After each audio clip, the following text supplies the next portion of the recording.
Yaptığım çalışmalar sonucunda abi beni diğer velileri tavsiye ederken kuracağın en net cümle ne olurdu? Öğrencilere ders verirken Hı hı. nasıl anlatacağını, Hı hı. onları nasıl alabileceğini, anlayabileceğini yani bilerekten öğretiyorsun çocuklara. Sıcakkanlısın. Onlara yaklaşımın çok önemli. Hı hı. Bunları anlatırken ders sonlarında neden bunu yaptığımızı soruyorsun.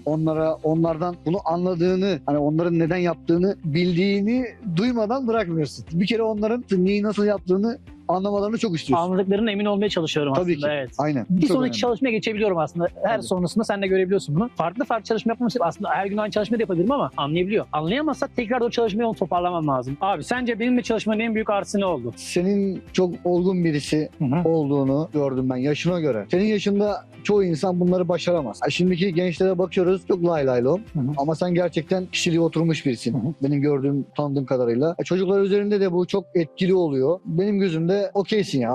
Teşekkür ederim abi, sağ olasın.